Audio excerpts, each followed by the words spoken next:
Mantastic and Fantastic, and today I'm going to be reviewing the Final Fantasy Rare Machine because it is coming back to North America. And in addition to coming back to North America, it is actually going to be filled with new monsters, buffed awakenings, leader skills, active skills on some of your favorite cards, along with keeping pace with the current rate of power creep. As we have had a very timely release alongside Japan, we actually have these cards relatively sooner than they do, because most of the time North America is behind by about, say, 1 to 2 months, whereas this Final Fantasy collab is not that much further behind. So we're actually taking advantage of these cards a bit ahead of the power creep, along with gaining all the various buffs that have occurred. So this article and video will be discussing all the new changes that are being made, how these cards fit in today's meta, how you can use them well and functionality. This will also be posted in the link on the, in the description of the YouTube video below. So take a look there. It's worth a read. It's about 6,600 words, so there's a lot to digest. So this will be a long video, so I do apologize in advance. So one thing to note is that the Gung-Ho is actually gifting all players above rank 50 a free roll on the Final Fantasy machine, so you should take advantage of that because you will pull someone from the listed cards here, not the Monster Point shop one, but someone from the 6 to 4-star range. So you will have someone, so it is worth reading and listening to see what you are actually going to acquire. As a note about skill inheritance, all cards that come from the Final Fantasy machine are actually able to be used as an assistant for skill inheritance because they are able to achieve at least a 5-star evolution along with coming out of a rare machine, so they are able to be inherited. So don't be too hasty when selling off duplicate cards because many of these actually have powerful active skills. Now, the 6-star rolls are obviously the most rare and powerful ones, relatively speaking, and in addition to that, they will actually have a rotating schedule in which they feature higher hit rates. How much higher these hit rates are, I don't know, but if, say, you're wanting to desperately pull Tifa, you would want to roll on the Monday and the other Monday, actually, because they will be cycling and rotating throughout. So, without further ado, I'm going to jump right into all the different monsters and how they stand up against each other. So, prepare yourself. So, the first and perhaps one of the oldest monsters from the Final Fantasy collab is Cloud.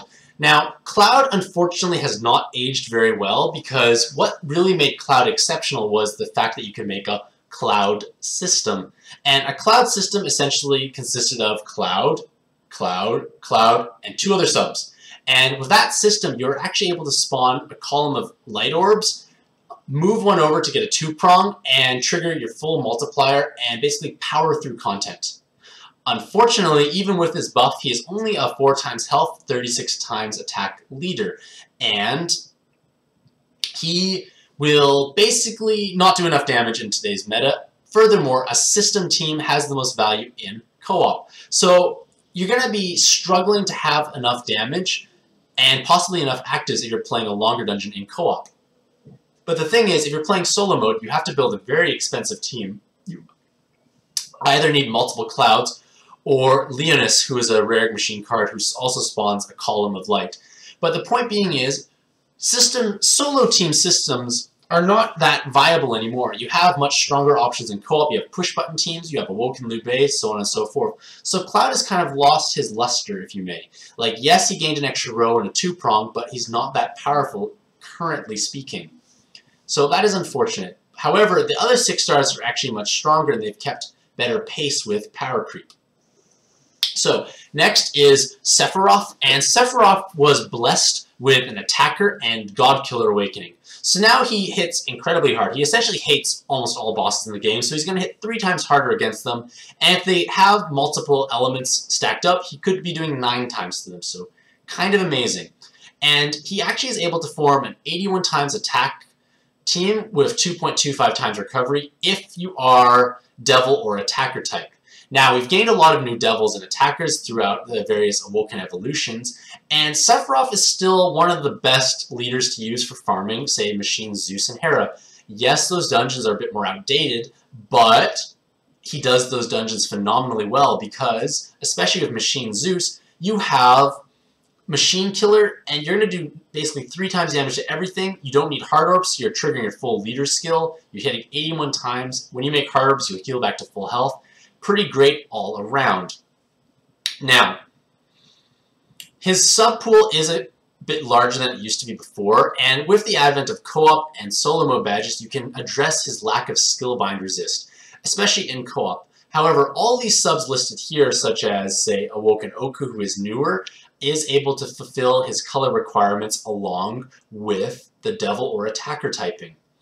Now, you are able to possibly run off-color cards such as Awoken Isis if you desperately need to fill, say, 2 different elements, but you ideally want to stick with mono dark with subcolors fulfilling your elements.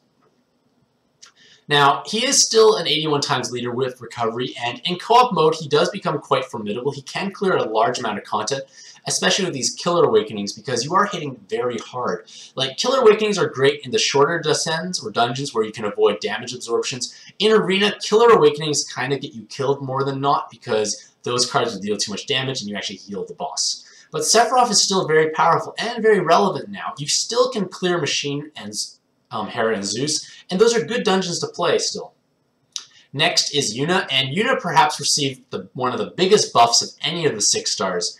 And Yuna obviously got 2 more time extended awakenings, so now she actually grants 2 more seconds all the time, so dual leaders is 4 seconds. However, it is her leader skill that got tremendously buffed. She is now able to achieve up to 144 times attack when you make 9 combos and 4 different elements. If you're matching 9 combos, you almost always have 4 different elements, because that includes the 5 colors and heal. And she's essentially a much harder and faster scaling Awoken Sakuya. She combines a lot of elements of combo leaders. She has dual skill bind resist, plenty of time extend. She's going to be very fun to play. Yes, she does need 4 different elements, but like I said, if you're matching 9 combos, you're probably going to be hitting those elements.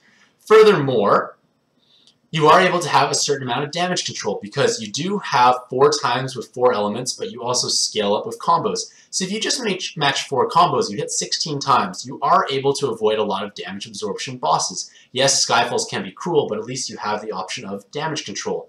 Furthermore, because you are able to actually utilize only 4 elements, you can bring a lot of orb changes to help augment your damage. Yes, 144 times is powerful, but without Killer Awakenings, 2-pronged, Rose, so on and so forth, you are going to struggle with, like, say, Annihilation level content. So you are able to bring cards like, say, Pollux, Apollo, Bale, who are able to change various orbs into more light, so you are creating a more light-heavy board. You might have more combos, so on and so forth. So you can bring orb changes, which is different than, say, Raw Dragon, who cannot bring orb changes, and who also achieves 144 times attack.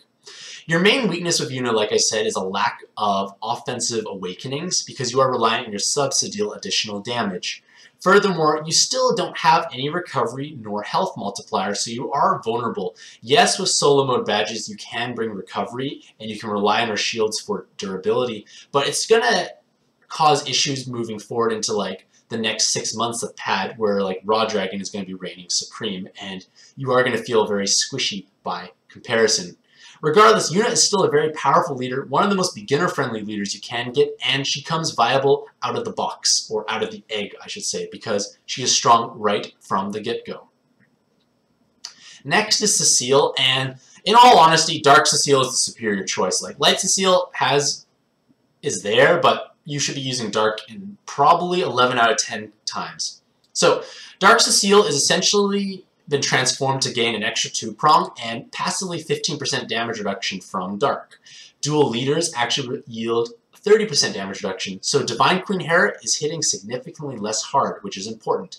You still have the amazing Light, Dark, and Heal board change, which has synergy of lots of Heartbreakers and various orb changers. However, their leader skill got significantly buffed, because they now are able to achieve 81 times attack and 4 times recovery when you match 3 Dark combos. So by comparison, Krishna hits 45 times with 3 combos, and Sarasvati hits 100 times with 3 combos.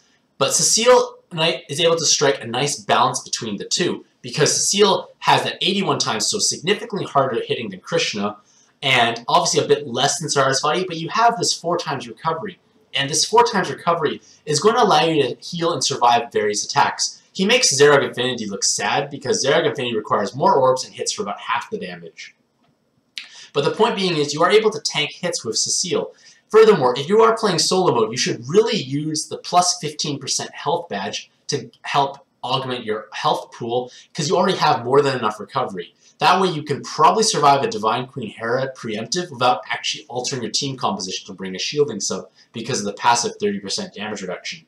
So Cecile is actually going to be quite a formidable leader. Like, yes, Krishna does have better ultimate burst damage because you can stack rows, you have more orb enhances, but Cecile's 81 times with a 2-prong heavy team is going to make him quite powerful. You are able to bring, say, Calamari and have more than enough orb enhances to make up for your team, and load up on, say, 2-prong heavy subs like Satsuki, so on and so forth. In addition, you are able to use Cecile as a great inherit on, obviously, mono dark teams, but most notably a Miru team, because you have beautiful synergy with DQXQ, who takes away the dark, as well as Elia, who takes away the dark. So you'd have a 2/3 light, 1/3 heart board, so very powerful inherit. Running Cecile as a sub is also viable on your light Miru team, but if you want to focus on rows, obviously the 2 prongs don't help you. Now, as a sub for the dark one, you are able to use it on Awoken Pandora or Awoken Lucifer, but in all honesty, you're probably better using Cecile as a leader. It's a much more open team build and much more durable by comparison. Next, we come to Lightning, and Lightning has perhaps one of the most powerful active skills in the game, especially when you want to play the top-tier Rainbow leader of Super Ultimate Raw Dragon. Now, Lightning's active skill is able to generate all 6 elements and 10,000 true damage to all enemies. Sharius Roots, by comparison, only hits 1. Lightning hits all. So Lightning will kill off any high defense card like pre-draws and sweep the floor. Pies, pre-draws, so on and so forth. You also have a guaranteed board. Now, Lightning doesn't make a good sub on Raw Dragon teams, but she acts as perhaps the best inherit because you can protect your Dark Callies. Because the cooldown is a bit longer, you can protect it, which was buffed to 10 from 11 turns. But the point being is you can protect yourself and kill pre-draws without sacrificing an additional sub-slot. And that saving of sub-slots is perhaps the most important aspect when playing high-level content.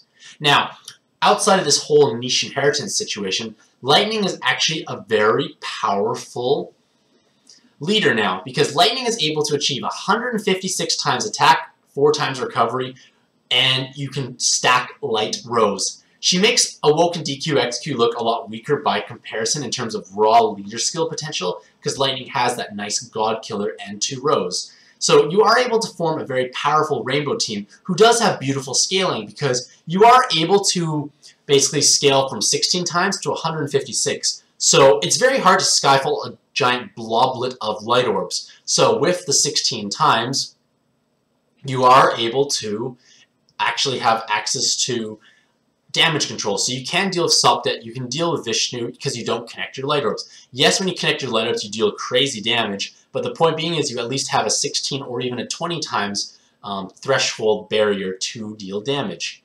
Now, Lightning does suffer from a lack of skill bind resist, but you can run cards like Pollux because Lightning does not require hard orbs to activate, or you can play co-op to overcome those. So overall, Lightning is actually a very powerful leader. You are going to hit incredibly hard, and it's a bit more lenient than Raw Dragon in terms of damage scaling and activation.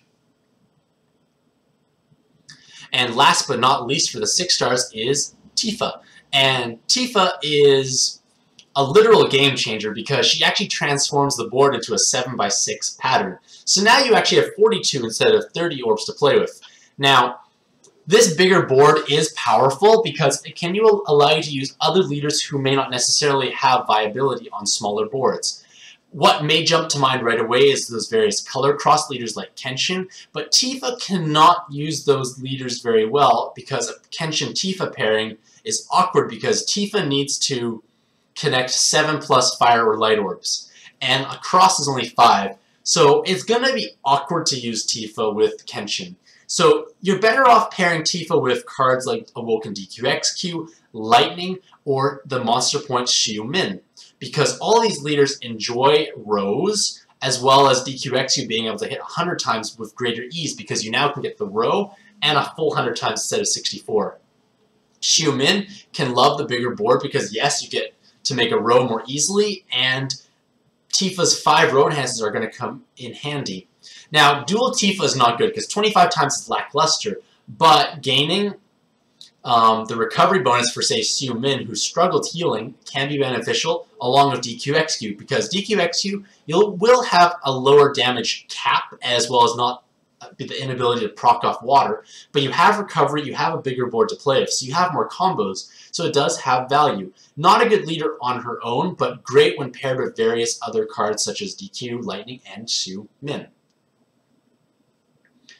Next is Noctis, and Noctis is yet again another unusual leader because you are actually restricted because you cannot form combos of sets of 3. You actually have to make a set of 4+ matches. So naturally you want to stack 2-prong attacks because Noctis's leader skill actually wants to have combos. So if you make 6+ combos, you actually achieve 81 times attack, as well as having passively 2.25 health and recovery.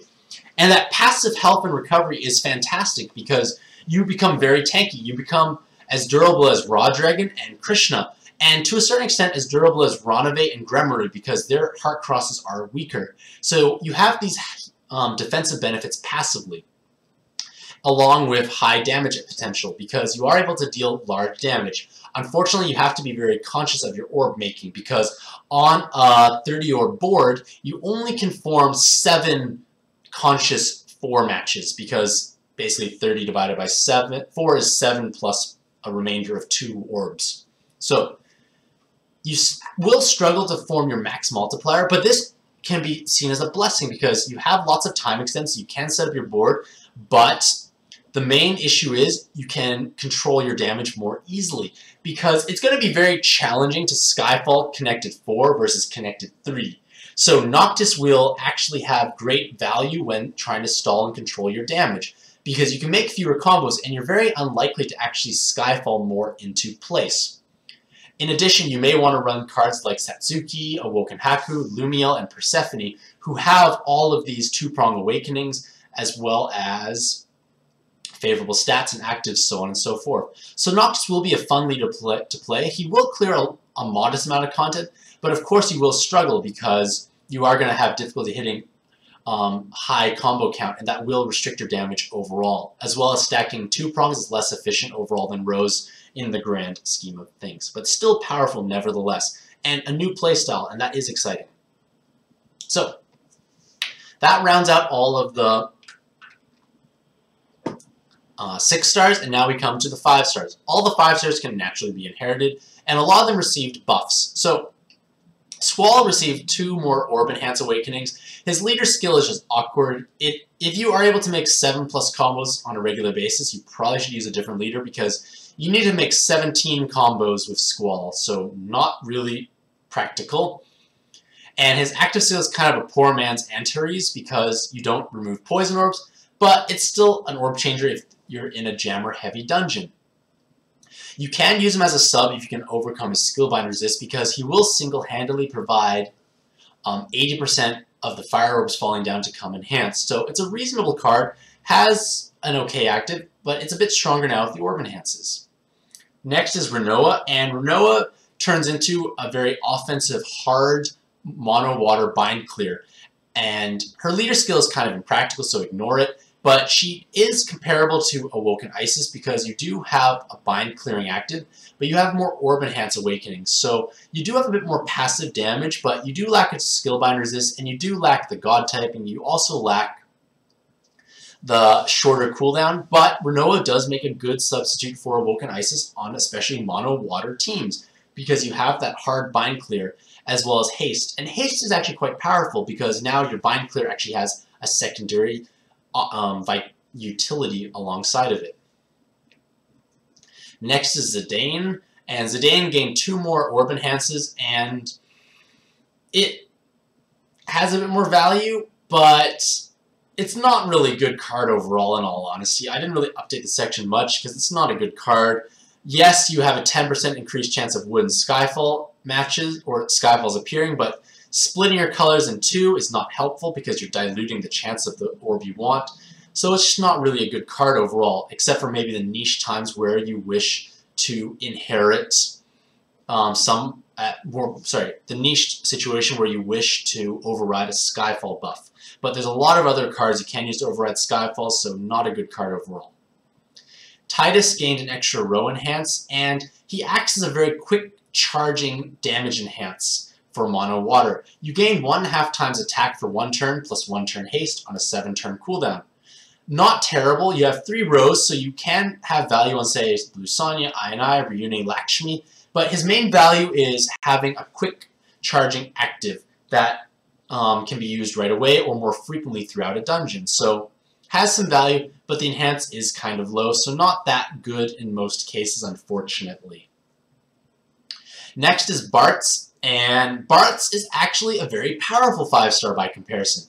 If you have Akela, who is the new Wisdom King god or queen, Wisdom King, Wisdom Queen card that is released. And Akela requires forming wood and fire crosses, and Bartz actually generates 10 guaranteed wood orbs. So you can form your 2 wood crosses and hit 180 times attack.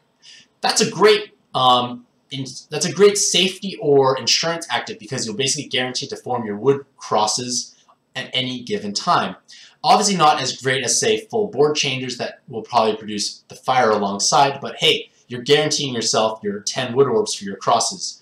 Outside of that, he may be used mostly as an inherit because his 2-prongs don't help, but he can be used on 2-prong heavy wood teams because with those 2 columns, you can move 1 orb at the top and you automatically have a 2-prong matched.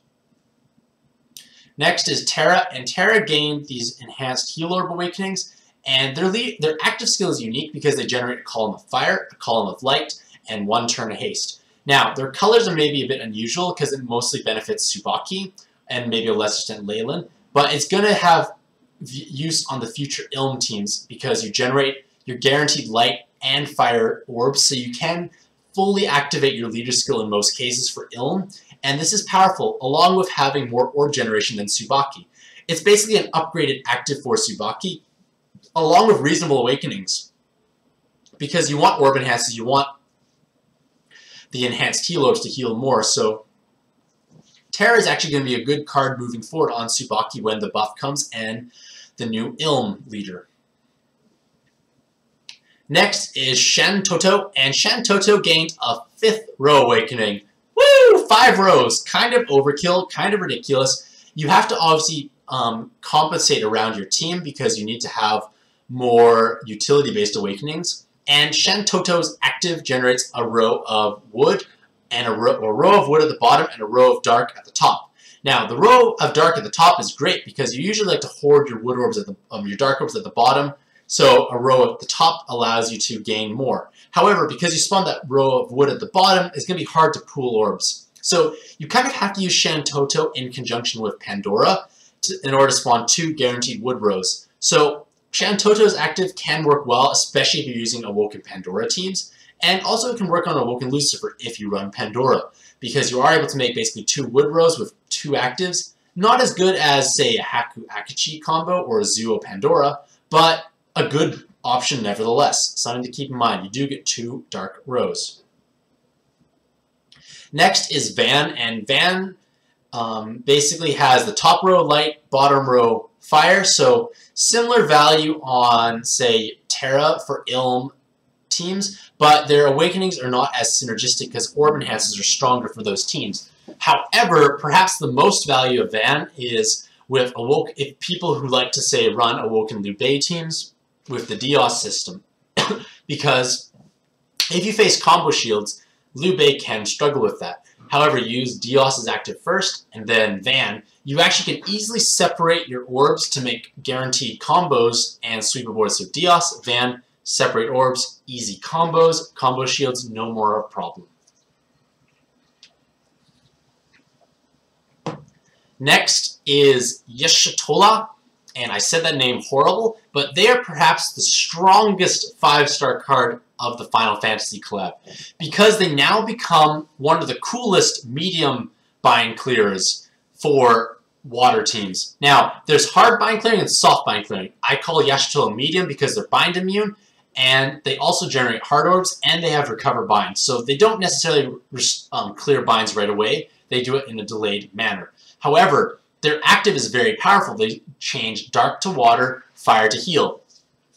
And that generated hard orbs can be used to clear 6 turns of binds, along with the 2 time extents. So you have lots of time to move orbs. And before this new evolution, they were not favorable to run compared to Andromeda and Gabriel. Now you might actually want to run them because now you actually have a reliable way to clear binds. Furthermore, they have beautiful synergy with Ryune or Karen because you form 2/3 water, 1/3 other color boards. So you have big burst damage potential and great bind clearing. So Beach Miru users will rejoice with them because now you have a great active as well as a better bind clearing potential instead of having to run a dedicated bind clearer. In addition, Sumire teams love them, so on and so forth. Now, the next is Onion Knight, and Onion Knight is a new card in the Final Fantasy Collab. However, they're kind of an unusual active outside of Tsubaki and future Ilm teams. Because they don't actually override hard orbs, their active is actually very powerful because they form the fire, they form the light, so you have your required orbs for damage, but you didn't lose your hard orbs. So you'd be left with water, fire, light, and hearts. So a pretty nice looking board left over. Easy to combo, lots of damage. However, outside of those teams, their active has less value because a dual color orb changer doesn't have much value on mono fire or mono light teams. Now is the 4-star rules, and the 4-star rules are kind of niche. They're kind of unusual. They can be used as basis for or as assistance for skill inheritance, so don't necessarily vendor them off right away. Vivi makes a 10 times dark counterattack and 1 turn haste. So the counterattack can be used to bait out, say, certain resolve bosses like Zeus Hera, but they don't do much else. Like, it's just a counterattack is kind of awkward. The haste is okay. It doesn't have much use. Maybe as a budget like Dark Metatron sub, it's kind of weird. They have very high base attack, but it's just not a good card all around. It's too niche, it's too awkward. I don't feel Vivi has much viability at the moment. Ace is actually a very interesting and powerful card because Ace can be used as a substitute for Freyr or various other fire, dark, fire or dark enhancing, because they enhance fire, they enhance dark, they also provide 2 turns of damage and 2 turns of haste. So they are a bit more powerful than Freyr's active or Loki or the Norse gods because you get the 2 turns instead of 1 turn haste. So you probably only use them for skill inheritance as a way to deal damage or improve those actives, or if you're running those mono fire, mono dark teams. So Ace is actually a very powerful card you can gain from the Final Fantasy Collab, mostly for skill inheritance. Next is Asimo, and Asimo gives 1 turn haste and free movement for 8 seconds. Whoop-de-doo. Not much value. A change the world active is fun, but not needed in today's meta. So they're basically just a pretty trophy in all honesty. Next is Wall. And Wall enhances fire, light, and basically enhances fire and light and gives 1 turn of haste. So you have possibility on Tsubaki, Leyland, and the future Ilm teams as a damage enhance. Possible inherit.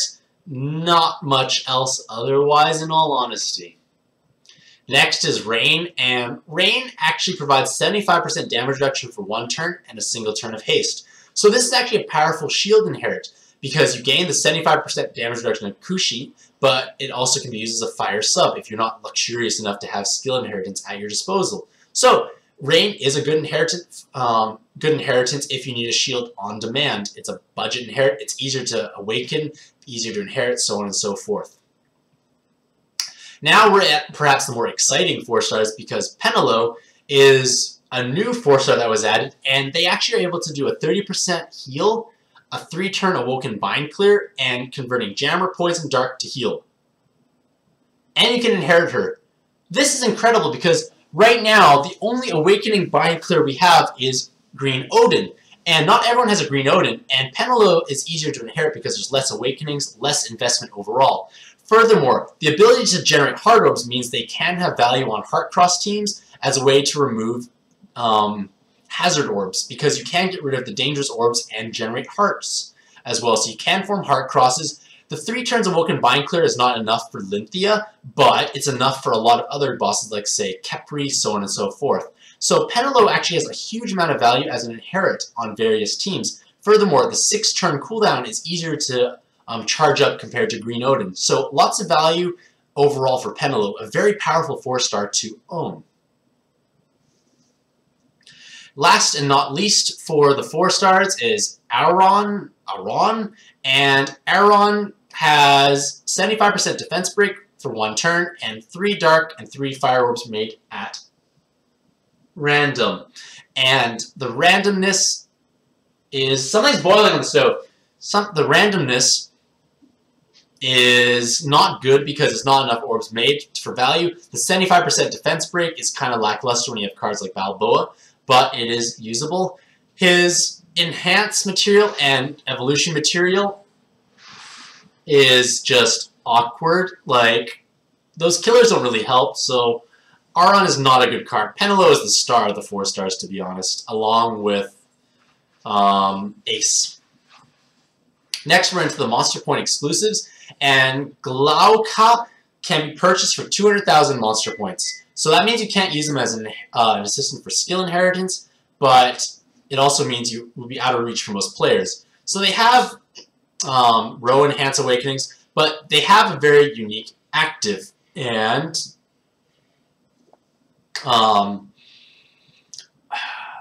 he has a 25% gravity, but this 25% gravity is unique because you actually deal damage based on their maximum health.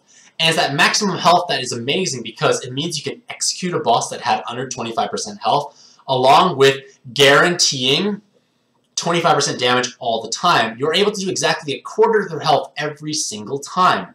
That means you could potentially have various cheesiness with, say, Machine Hera leaders who have 30% gravities. You will use Machine Heras twice, and then 2 Glaucas, and you'll actually instantly execute a boss, because dual Machine Heras push it under 50%, and the 2 Glaucas instantly kill the boss. Any boss dies. That is ridiculous. It's very cheesy, but it's amazing nevertheless. Granted, it's kind of out of the reach for most players, but it's worth keeping in mind. Conversely, you can use it to guarantee pushing bosses out of resolve zones because you know exactly how much damage you deal. Kind of cool. Next is the gift monsters, and both of these monsters are given as gifts to every player, so make sure you acquire them. Along with, because they're a gift, they actually don't they can't be used as assistants for skill inheritance, which can be unfortunate because Fat Chocobo is, or was, the budget board changer for people who had rainbow teams. They have an active skill similar to Dark Cali, except they cost 3 turns more for cooldown because they give 1,000 heal. Fair compensation because he's free, and Dark Cali is a 6-star Godfist exclusive. But the problem with Chocobo is he's very weak now by today's standards because there's lots of other full board changes available. Yes, you can use Fat Chocobo on, say, Awoken Ra, Sakuya, Sherry's Roots, Ronave, and Raw Dragon teams, but he's such a weak card in terms of base stats. You're basically using him for the active. However, if you have no other board changer available, you should run them. It's a budget option until you run something new. Yes, the Fat Bird does not actually have any skill bind resist. They have mostly health and no recovery, but it's still a thing to work around with. Your teams that are just starting out, lower ranking players will love Fat Chocobo. I will never say that name correctly. I apologize in advance. But it's a budget sub, and you can use them in the meantime until you roll something stronger. So it has value now. Just be aware that his typing excludes him from most of the full leader skills to, say, the Raw Dragons and Sherry's Roots. So just keep that in mind. And finally, we're nearing the end, boys and girls, is Moogle. And Moogle is another gift monster given out, and Moogle has a 40% chance to resist blind attacks, jammers, and poisons. So that 40% is in all honesty a luxury. You can circumnavigate all those mechanics, so it's not necessary to waste 6 awakening slots for that. However, what Moogle will be used for most is a very budget sub for your mirror teams, because Moogle actually generates 3 heart orbs at random from non-heart and non-heal orbs, and that can be used on a 3-turn cooldown, so you can generate heart orbs on demand for your mirror team. You will have the ability to form your heart cross more often. However, this sounds too good to be true, so Moogle is blessed with only 503 weighted stats, with only 10 base attack. So Moogle will basically hit as hard as a wet tissue. So that is unfortunate. So you basically only have 5 subs, but you have an active that can be used. So for people who are using Heart Cross leaders, it can act as a budget sub, because you are able to form your Heart Cross more often, which is beneficial. You can survive. Yes, Moogle will not provide much damage nor offensive awakenings, but it is at least a defensive-oriented sub. So, hooray! You have an option for your Heart Cross teams. So some people will swear by their Moogles. They love their Moogles to death. But I view Moogle simply as a budget or placeholder sub for your mirror team. So that was a lot of words. I did obviously glance over certain things. I do encourage you to read this article in its entirety from my website, because you will gain other information I did not necessarily describe on the video. So overall, the Final Fantasy Collab is one of the strongest collabs to date. Like, it has a lot of unique and powerful cards, and what should motivate you to roll for collabs is unique and powerful cards that cannot be replicated from the rare machine. Because lots of the cards and actives here will not come from the rare machine. Those styles of actives, leader skills, play styles, you can't emulate anywhere else. So there is a lot of value to rolling in the Final Fantasy Collab. There is a lot of value at the top, and there's value at the bottom. So you should be happy overall if you roll even a few times. So let me know what you think of this review. Who are you most excited for in this collaboration? So thank you very much for watching. Let me know in the comments below what you want to roll from the collab, how much you've saved up, so on and so forth.